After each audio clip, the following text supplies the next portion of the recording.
Very good evening to all my viewers. Today I am going to tell you about some important English phrases. ठीक, आज के video में हम लोग कुछ important इंग्लिश के phrases को सीखेंगे, जिसमें कि क्या होता है। पहले तो आप ये समझिए व्हाट इज फ्रेज। तो फ्रेज क्या होता है कि वो विदाउट सब्जेक्ट एंड वर्ब होता है, और समटाइम्स उनके जो मीनिंग्स होते हैं वो क्या होते हैं, बिल्कुल ही अलग होते हैं। ठीक, तो इंग्लिश स्पीकिंग के अंतर्गत फ्रेजेस के भी क्या बहुत ही इंपॉर्टेंस होते हैं। तो आज हम लोग कुछ इंपॉर्टेंट फ्रेजेस को देखने वाले हैं। ठीक, तो चलते हैं। और जिसमें आप देख रहे हैं कि फर्स्ट जो है आपका लिखा है नाउ एंड अगेन। ठीक, वैसे जनरली आप मीनिंग समझेंगे तो क्या हो जाएगा, नाउ का मतलब क्या होता है अब, और अगेन का मतलब क्या होता है पुनः, यानी दोबारा।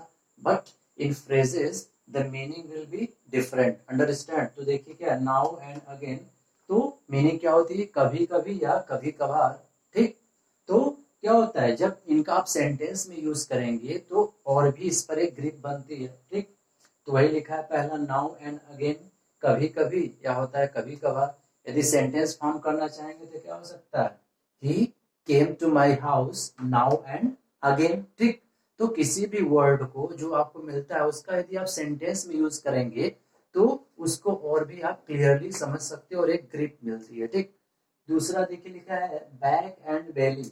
ठीक, बैक एंड बेली का मतलब क्या बता रहा है, कपड़ा और रोटी। ठीक है, तो बैक, और वैसे जनरली देखेंगे तो बैक का मतलब क्या होता है, पीछे होता है। ठीक, अपोजिट क्या हो जाएगा, फॉरवर्ड। लेकिन यहाँ पर क्या लिखा है, बैक एंड बेली। बेली का मतलब क्या होता है, पेट होता है। ठीक, तो पेट का मतलब क्या है, किस लिए, जो हम भोजन करते हैं, यानी हमको रोटी चाहिए ना। ठीक, तो बैक एंड बेली, कपड़ा और रोटी। रोटी कपड़ा मकान आप जानते हैं, यानी जीवन को चलाने के लिए क्या है, इन चीजों की जरूरत होती है, ये इसेंशियल चीजें हैं। तो बैक एंड बेली का मीनिंग होता है कपड़ा और रोटी।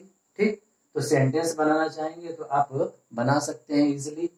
बैग एंड बैगेज, ये कुछ स्टूडेंट्स जानते हो या जो भी इंग्लिश लर्नर्स हैं वो इसको जानते होंगे। ठीक, लिखा है बैग एंड बैगेज, ये होता है बोरिया बिस्तर के साथ। ठीक, सेंटेंस बनाएंगे तो क्या हो जाएगा, my friend came to the station with all his bag and baggage, बोरिया बिस्तर के साथ। ठीक, and number 4 is before and behind. What is the meaning of before and behind, before and behind. और वैसे आप देखेंगे तो बिफोर का मतलब क्या होता है, पहले होता है, बिहाइंड का मतलब पीछे। तो पहले और पीछे कोई मीनिंग बनाएगा, नहीं बनाएगा। ठीक, तो यही इसमें हम बता रहे हैं। तो before and behind the meaning is आगे बढ़कर। ठीक, कुछ और सेंटेंस देखिए, sorry phrases.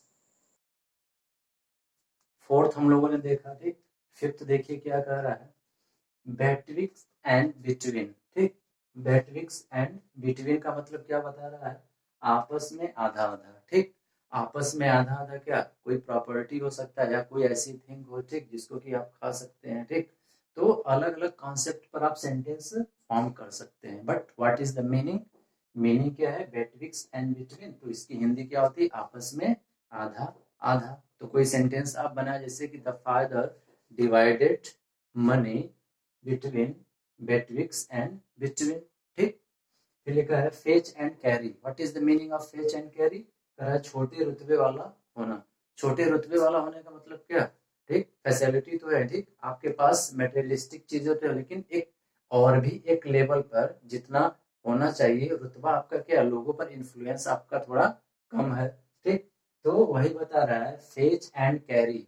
So what is the meaning, छोटे रुतबे वाला होना। तो आप बोल सकते he is a man of fetch and carry, वह क्या है, छोटे रुतबे वाला व्यक्ति है। गुड्स एंड चैटल, गुड्स लिखा है। ठीक, गुड मीन्स अच्छा होता है, लेकिन जब गुड्स लग जाता है, एडजेक्टिव में जब यस लग गया तो मीनिंग क्या होता है, चेंज हो जाता है। लेकिन इस फ्रेज के अंतर्गत बिल्कुल अलग मीनिंग चलेंगे। ठीक, आप वर्ड के उसके डायरेक्ट मीनिंग को इंडिकेट करके आप फ्रेज को समझ नहीं पाएंगे। आपको you have to practice really, understand, because when you want to speak in English you should have the confidence. ठीक, यदि कॉन्फिडेंस रहेगा देन यू कैन स्पीक। ठीक, then you will not care anyone कि अगला क्या कहेगा, but you will have to the confidence। ठीक, बोलने के लिए क्या है, स्पीकिंग क्या है, ठीक, वो जो इंटरेस्ट है इंग्लिश सीखने का वो जितना ही ज्यादा होगा, ये क्लियर है कि आप उतने ही जल्दी क्या करेंगे, सीख पाएंगे। ठीक, तो सीखने के लिए क्या है, यू शुड हैव द उसमें एक इंटरेस्ट लाना जरूरी होता है। तो देखिए गुड्स एंड चैटल का मतलब क्या बता रहा है, चल संपत्ति, ठीक। फिर नंबर 8 क्या है, chalk a block. Next phrase क्या है, chalk a block. So what is the meaning of chalk a block, होता है एक दूसरे से सटे हुए, ठीक। तो कुछ और देखते हैं इसमें फ्रेजेस को। नेक्स्ट देखिए क्या है इसमें, नंबर 9, 8 तक क्लियर किया गया। नंबर 9 क्या है, पीक एंड चूज, ठीक। पीक का वैसे मतलब क्या होता है, उठाना, ठीक। पीक एंड चूज, लेकिन दिस इज अ फ्रेज, तो meaning will be totally different. तो पीक एंड चूज का मतलब होता है ध्यान से चुनना, सुनना नहीं, ठीक है। चूज यहाँ पर वही है, ध्यान से चुनना, इसका क्या होता है, मीनिंग होता है, ठीक। फिर सेंटेंस जब आप यूज करेंगे तो आप कहीं से भी कोई भी क्या एक स्टैंडर्ड थॉट ले सकते हैं। दिक्कत क्या होता है सेंटेंस बनाने में, हम उस लेवल का सोच नहीं पाते, जिसके कारण क्या होता है हम दूसरे के सामने बोलते हैं थोड़ा सा वो क्या होता है ह्यूमरस हो जाता है, ठीक। तो धीरे धीरे एक प्रैक्टिस पर है, देखिए धीरे धीरे आप करते रहेंगे सेंटेंस में पॉलिश होता जाएगा। Every now and again, what is the meaning, every now and again का मीनिंग क्या बता रहा है, बीच बीच में आना, ठीक। बीच बीच में आना क्या है, जैसे मान लीजिए कि कोई मीटिंग चल रही है और कोई पर्सन क्या है आ रहा है जा रहा है, यानी क्या कर रहा है उस मीटिंग को डिस्टर्ब करने का प्रयास कर रहा है। तो एवरी नाउ एंड अगेन यानी बीच बीच में आना, ठीक। तो वही लिखा हुआ है। फिर लिखा है नंबर 11 क्या है, सी आई to I. C I to आई का मतलब क्या है, पूर्ण रूप से सहमत होना, ठीक। एक आई कांटेक्ट जो है, ठीक। तो वही यहाँ पर यूज किया गया, सी आई टू आई। इस फ्रेज की मीनिंग क्या होती है, पूर्ण रूप से सहमत होना, ठीक। कुछ और देख लेते हैं इसमें क्या है, चलिए देख लेते हैं। 3 और है इसमें, ठीक है तो बहुत से, लेकिन जो इम्पोर्टेंट थे, ठीक वो, और हो सकता है आपको कुछ नया भी लगा हो इसमें। नंबर 12 है fair and square. What is the meaning of fair and square का मतलब क्या होता है, फेयर मतलब शुद्ध, एंड जानते स्क्वायर, स्क्वायर का मतलब तो वैसे वर्ब होता है मैथमेटिक्स के अंतर्गत, ठीक। लेकिन यहाँ पर क्या बनाया गया है, fair and square, the meaning is शुद्ध और उचित। फिर नंबर 13 क्या है, फी फॉर फम, ठीक। यानी इन तीनों का क्या देखिए, फी फॉर फम, ये बिल्कुल नया आपको दिख रहा होगा, या कुछ स्टूडेंट्स जानते भी होंगे, या जो भी इंग्लिश लर्नर्स हैं, ठीक। क्योंकि पढ़ते रहेंगे तो अलग अलग चीजें मिलती रहती हैं।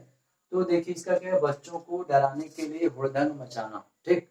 तो बच्चों को डराने के लिए हुड़दंग मचाना, तो इसको यदि फ्रेजल फ्रेज फॉर्म में बोलेंगे तो क्या है, fee for fum, fee for फम।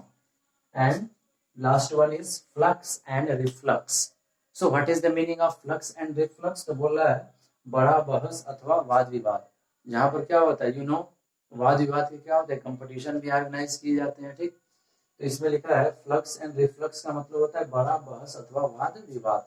तो देखिए क्या होता है, नया वर्ड हम कब सीखेंगे, कुछ भी नया हम कब सीखेंगे, जैसे जो हम पुराना तो जान ही रहे हैं, तो उसको छोड़कर, ठीक, जो भी नया सीखेंगे यदि जानेंगे तो क्या है कि कहते हैं कि आई हैव लर्न दिस, ठीक। तो नया सीखने के लिए क्या है, पुराना तो आप जानते हैं तो उसको छोड़ना पड़ेगा, then you will increase your vocabulary at any basis, ठीक। Just like antonym, synonyms, one word substitution, ठीक है, इडियम्स हैं, फ्रेजेस हैं, ठीक। तो इसी तरह के कुछ और चीजों को हम लोग डिस्कस करेंगे। तो हमारे चैनल पर यदि आप नए हैं तो सब्सक्राइब करना न भूलिए, ठीक। Thank you for today's class.